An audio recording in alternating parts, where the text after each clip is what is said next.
Welcome to the Private Practice with Soul podcast. My name is Dr. Brooklyn Storm, and I help private practice owners align their business back with their soul's calling, with their big vision and with their soul's purpose. Unlike other private practice coaches, I've traveled the world in search of spiritual resources, spiritual tools, education and information so that you can have the transformation that your soul desires and needs so that you can up-level your business. How much fun is this? I love it so much. Guys, if you're not already a member of the Private Practice Monthly Mentorship Group, please check out the show notes. I would love for you to be there. In the meantime, thank you so much for pushing play today. Let's begin. Hello, everybody, and welcome to another episode of the Private Practice with Soul podcast. I'm your host, Dr. Brooklyn Storm, and I'm so pleased to have you here for another episode. Welcome to all of the new subscribers. And today what we're going to do is answer a question that came up in the group. Remember, I was explaining that I had a post in my group asking for any requests for podcast topics. So this request came through from Tahira. I hope I've pronounced that correctly. And her question was how to build your practice without Medicare. Now, in my group, we do not talk about Medicare and we do not talk about vaccines for obvious reasons. They're hot topics and they're discussed in other groups. So I want to keep our group nice and all of that sort of jazz. But I will absolutely speak to this in the podcast because this is a really common question, and I don't know why it comes up all the time for counsellors, because counsellors don't work with Medicare. As somebody who did work in the Medicare system for over 20 years, I fail to understand why anybody would want to work in it. But that's a whole other question. So let me sort of unpack this for you. Now, for those of you who've been listening for a while, you will know I've done other podcast episodes on this. So I was thinking today, what could I share that would be, kind, useful, helpful, and get you some traction without repeating what I've already shared. Also, as many of you know, I've put together a complimentary guide about how to build a Medicare-free practice. So if you don't have that, let me know and I can absolutely get it over to you. So there's already a bunch of resources out there that you can use.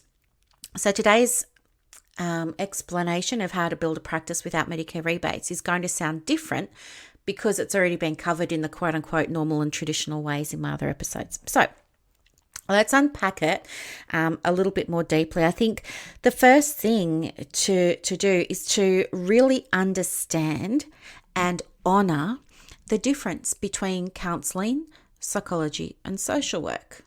All right. And what I mean by this, as somebody who's been on both sides, and I know that's rare, but for somebody who's been on both sides, what I can absolutely share with you is my explanation of somebody with lived experience in both camps as to the difference, because I understand a lot of counsellors especially have difficulty explaining how they differ in their services from psychology.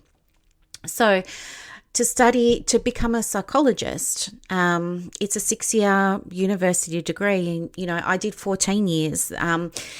And when you're studying psychology, you learn it now in the Faculty of Science. It's considered science. When I was learning it, it was moving into science. And so that's why we had to do, I've got triple majors in statistics and psychology and sociology, and we had to do lab reports. We had to constantly do experiments. We had to understand what made something 95% true or accurate. We had to be able to evaluate the efficacy of treatments, right? There's a terminology that's based on the medical model. We talk about interventions, we talk about variables, we talk about independent variables. We talk about hypotheses. So a hypothesis is an idea that you have that you want to test, and you test it with clients. And so we always had to write lab reports, we write theses, we write articles for publication in important psychology magazines, all of that sort of stuff.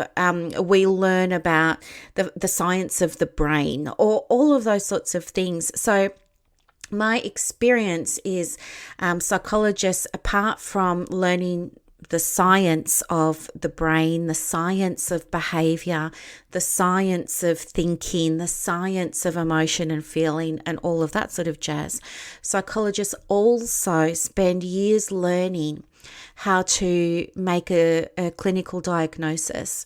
So we also learn about different assessments, everything from personality assessments to cognitive functioning, to autism assessments, to PTSD assessments, to, well, everything. So we have to develop a level of proficiency in being able to administer, like know who's going to suit an assessment. We have to know what assessment to choose, like which assessment is going to be appropriate. We have to know how to run the test. We have to know how to score the test. We have to know how to interpret the data that comes from the test. We have to write up a report, and that report has to include the history, the symptoms, the prognosis, the treatments, and make all of these recommendations for ongoing treatments, not just psychological ones, but within a psychosocial biological model. And then there's, of course, intervention, implementation, and monitoring and follow-up and all of that sort of thing. There's case conferences, like when we diagnose for autism, we usually would be liaising with an OT or an occupational therapist, a speech therapist, a pediatrician, and maybe even the doctor of the child. So there's all this sort of stuff going on, and we have to learn how to get results pretty quickly, because a lot of the work that we get as psychology comes from different funding bodies, and they don't want to pay for extended treatment. So by that I mean Medicare. So you have to take data. Again, it's very clinical. We have to take data, and we have to have a diagnosis, and we have to have a treatment plan, and we have to have a discharge summary, as some people call it, and all of this sort of stuff. So it's very, very clinical. When we work with work cover clients, it's exactly the same. You have to sometimes go for meetings with the clinical review board and justify why you chose, based on the science, why you chose to use CBT over solution focused or something like that. So as a psychologist working in that field with all those different types of funding models and bodies, you still do counselling, because counselling is a component of what you do. So if you can imagine a pie chart, you will have different segments of that pie chart, and counselling is one of them, and all psychologists are trained in counselling. For some reason, ACA and PACFA don't want to accept that, but they are. I have a master's in counselling from Monash University with 1,000 hours of clinical placements and all of this sort of stuff, plus what we learned in our undergrad, plus what we learned in our honours year, plus what we did in the PhD. But, there are some membership bodies that just will not consider that, which is a real shame, because it's at a much higher level than some of the, more traditional pathways to getting a qualification. It's recognised by those groups. But anyway, counselling is part of the role of a psychologist. All psychologists provide counselling. Okay, they do. And in addition, they provide a whole range of other things, as what we said before: diagnosis, assessment, report writing, things like that. Okay. And they work within that umbrella of the medical model. Now, that's the difference between psychology and counselling.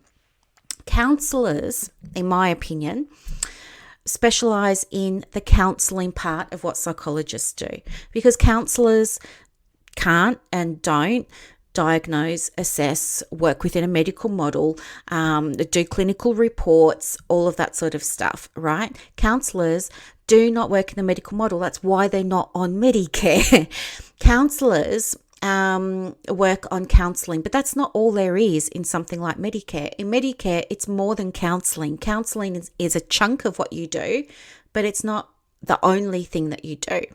And this is what counsellors, I think, don't understand or maybe struggle with. But what I see as some of the benefits for counsellors is you have the freedom, or we have the freedom, to work beyond the medical model, okay? Because we don't diagnose, we don't assess, we don't provide treatment, we don't call our clients patients, we don't do discharge reports, or all of that sort of stuff. That's not our jam. There are other people, i.e. psychologists, that will go and do that, not us. We focus on developing space where clients can process whatever comes up for them without us being driven by our own agenda of we've got to get this person back to work in 12 sessions, or we've got to get this person improving their DAS scores because they've only got 4 Medicare sessions left. It's like there's no agenda. The agenda with counselling is that you be present for as long as it takes for your client to get the help that they need. We want to work with our clients and have one experience of them in our lifetime. In psychology, what happens is when you work on the Medicare system anyway, you'll get to a certain point with your clients and then their rebates will run out and they will just cut you off. They will just say, most of the time, they will just say, oh, well, I'm not going to pay to come and see you when I can get it free, so I'll just wait until January and I'll come back then. So you don't see them for 9 months. And then when they do come back, you got to start at square one because they've got to catch you up on 9 months of drama that's happened in their life. So it's very challenging sometimes. You have to develop skills as a psychologist to try and keep people engaged when they don't want to be in treatment and things like that. The other thing with psychology is you do work with mandated clients who have to be there, sex offenders, people who are recently released from prisons perhaps, juvenile offenders, or all of this sort of stuff. But, perpetrators of domestic violence are sometimes mandated to go and do things like men's behaviour programs and stuff like that. So you don't have that with counselling. With counselling, clients come to you because they do not want you to pathologise anything. They do not want their details stored in Medicare systems. They value their privacy. They value the relationship with you. They value not having to rush through therapy to get to an outcome because of some funding body that's going to cut off their money. They are here because what you can provide for them, a psychologist can't. Not because he or she doesn't want to, but because they can't. Their hands are tied, their wings are clipped if they're working in those other funding models, because those funding models come with conditions and those health practitioners have to work to those conditions. Okay, so that's what I mean. Understand what the difference is between counselling and psychology, because that's going to help you explain to a client when they call and they make that appointment. If they say they've looked at psychology profiles, they've looked at counselling profiles, they're calling you because something in your marketing has led them there that resonated with them. And then they find out you don't do rebates, for example. How you handle that objection, that's what it's called. It's called like an objection to booking in. And there are different types of objections, and we can go over them later on. But if you understand the difference between what a psychologist does and how they do it and what you do and how you do it, it's going to be much easier for you to connect with that client. And if they're still the right fit for you, get them booked in and get them the help that they're needing and that they've been looking for. Okay, and it's also going to help you articulate for them what the difference is, and it will allow them to make a more informed choice about what they want to do. Because the other thing too is not everybody knows about counselling, but people will go to their doctors and the doctors will refer often on a mental health care plan to a psychologist, or perhaps sometimes a social worker as well, an accredited mental health social worker. They deliver services under mental health care plans too.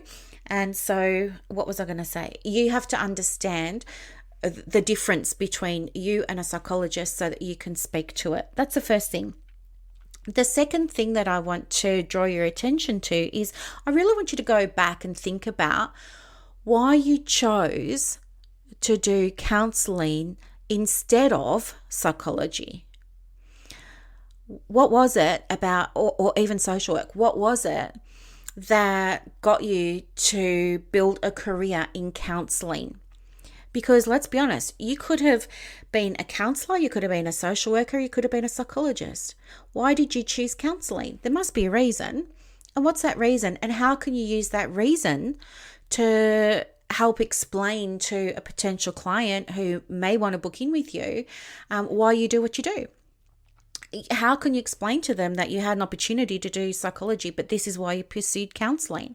And is that on your website? Like, how are you marketing yourself? But thinking back to life choices you made about the career you wanted to take, when you had the counseling handbook, you had the psychology handbook, and you had the social work handbook, and you're sitting there at the kitchen table with your coffee looking over each of them, why did you choose counseling? Okay. Remember back to that, anchor back to your why. The other thing too, that like step 3, this is one step, but it can have lots of sub steps, but basically get real with yourself and really sit there for a moment and allow yourself to identify, do I have thoughts and feelings and beliefs around building a practice without Medicare that perhaps aren't really serving me at this point in my career? Like, what do I need to let go of? And I can share with you some of the common ones. Some of the common ones are, having a fear mindset and thinking, oh no, because I don't have Medicare, then no one's ever going to book in with me, and da-da-da-da-da, and psychologists are horrible because they've got Medicare and it's not fair, and counsellors should be on Medicare. If you're that person, you're living in me consciousness, and it's going to take you a long time to build your practice while you're in that place. You need to pick yourself up, dust yourself off, and say, what can I do about this for my practice right now? And start taking some responsibility for your marketing. Start taking some responsibility for how you want to handle your inquiry calls, and start taking some responsibility for why you chose to become a counsellor and not a psychologist in the first place. Because guess what? If you wanted to do Medicare so badly, you could have gone and done psychology, or you could have gone and done social work, and then furthered your qualifications there and got your mental health accreditation. Like, there were pathways for you to do that. So really think about that as well. And, is there a scarcity mindset at play for you here? Are you thinking to yourself, oh no, 99% of people out there all want Medicare rebates, which means there's not enough clients to go around, and I'm never going to fill my diary, and da-da-da-da-da, and that spiraling type thinking? Because if that's going on for you, we need to do something about that, because that is keeping you in a perpetual state of inertia in your practice. You will not grow. In fact, you could be setting yourself up for a really difficult time of things, because what will happen when you've got a scarcity mindset is you don't become selective and you don't tune into your ideal client, and you'll accept anybody who wants to book in with you. And not everybody who books in with you is going to be perfect for you. I think we all know this from our experience. I think we can all bring to mind times we should have said no, but we actually said yes, and it ended up causing headaches. Yep. So really allow yourself to think, if you've got that scarcity mindset going on, what are you going to do about it? How are you going to fix it? Who can help you with that? The other one too is releasing ego mindset. Okay. So fear, oh my gosh, is it even possible? What if I can't, what if I can't be successful without Medicare? Then what does that mean? And all of this. Or conversely, what if it works? Like, oh my gosh, what if I can? And here's the thing I want you to know is that everybody can absolutely build a thriving, profitable, happy private practice without Medicare. You don't need it. Okay. In fact, it's better for you if you don't have it, in my opinion. And if you want to talk more about that, book a call and I'll be happy to share my thoughts, because I don't want you going down the Medicare rabbit hole if you're not going to love it. And believe you me, there are plenty of people who work as psychologists and social workers under Medicare who aren't loving it. All right. And I'm sure they'll be able to tell you why as well. So I just don't want you to be under any misapprehension that Medicare is the holy grail and you'll suddenly fill your diary, because the reality is you will fill your diary, but not necessarily with the types of clients that you really, really want to work with, okay, in my opinion and in my experience. The other thing too is to look at releasing any of the wounded feminine energy. So irrespective of how you identify in terms of your sexuality, we all have masculine and feminine energy, also called yin and yang. But just quickly, that wounded feminine is always feeling like she's not good enough. Everyone's judging her. Nothing she does is right. Everybody hates her. She just can't get ahead. It's that victim martyr mindset. She people pleases, and she's so afraid of somebody rejecting her that she doesn't niche and she doesn't have a good message that resonates with ideal clients, because she says things like, I don't want to limit anybody from coming to see me, so I'm just going to see everyone. And this is reflected in her very general, vague marketing. And then she still doesn't get inquiries, or the inquiries that she gets aren't suitable, and she ends up having her time wasted. And then she gets in this circle of, oh, I still didn't book anybody in. It must be something to do with me or my practice or whatever it is. And it's actually nothing to do with any of that. We just need to shift the energy away from that victim mindset, away from that martyr mindset, and over into a healthy, sacred, divine, feminine energy, which is more about caring, nurturing, loving, kindness, compassion, all of those sorts of things, being creative. Again, if you need help with this, of course, let me know. The fourth point that I've got written down here in my horrible handwriting on my remarkable is understand what you do and why, and speak from that place. So again, this is just going back to what we were talking about earlier in terms of, why did you choose counselling? Even if it's your style of counselling, why did you choose that over Medicare models? Why was it important to you to build a practice without Medicare? What do you stand for? What does Medicare mean to you? All of that sort of stuff. Going back to what you do and why you do it in counselling is going to help you convert more of those inquiries over into bookings. And then the last point that I've got here is to really market the practice consistently and to the right audience for your practice in the right way. And this is something that a lot of private practice owners struggle with.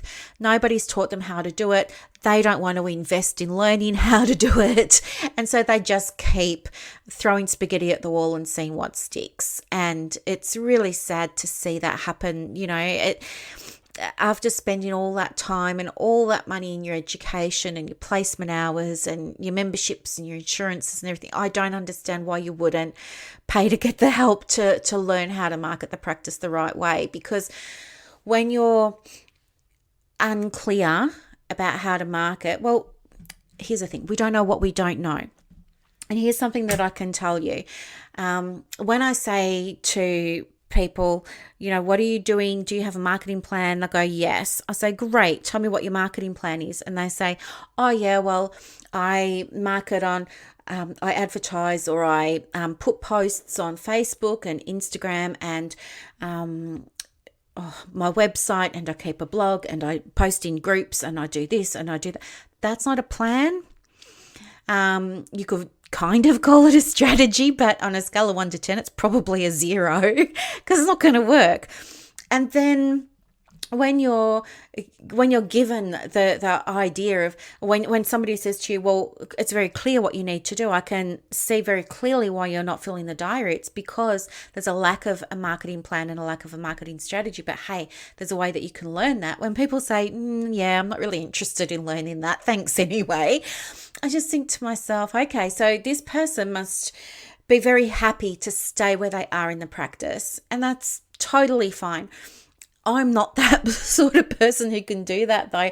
I want the quick answer. I want to know what I'm doing wrong or what I'm missing. And here's the thing, when I start talking to people about, we create the marketing plan for them, nine times out of 10, they go, oh my gosh, there's so much I didn't realize I didn't know. And so there's more to getting in front of your audience than posting everywhere every day. That's not getting in front of your audience, and it's not going to fill your diary without Medicare rebates. If you do not have a marketing plan and a marketing strategy, you must get one. And no, you can't get them off. You can't get them off Google or Bing or Safari, because they're not relevant, right? We're in a very, very unique industry.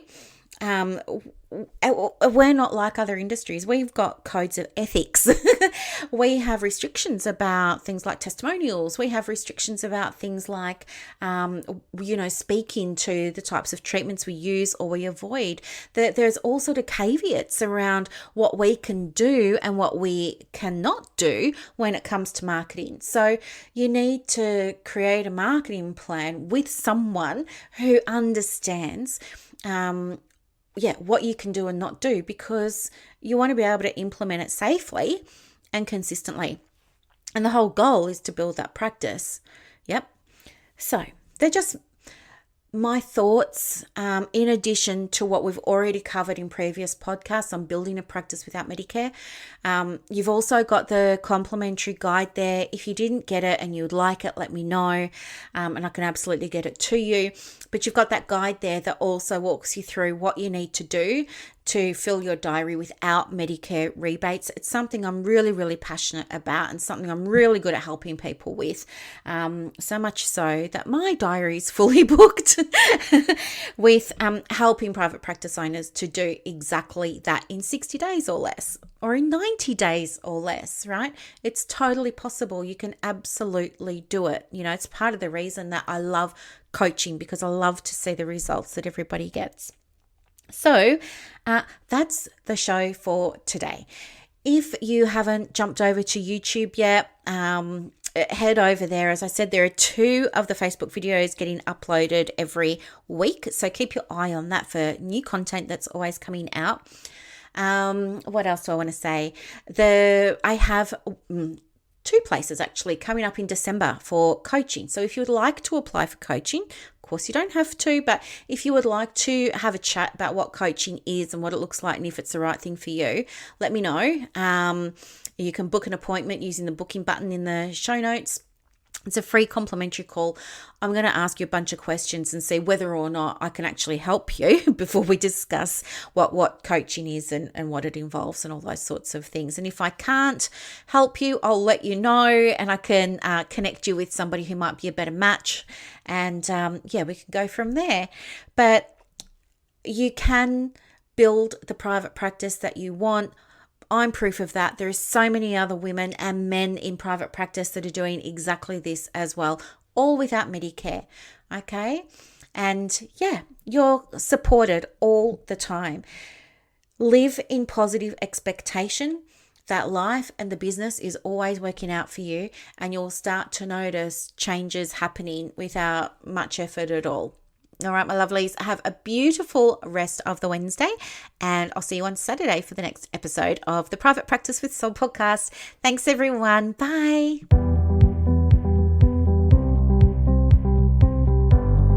Thank you so much for listening to this episode of the Private Practice with Soul podcast today.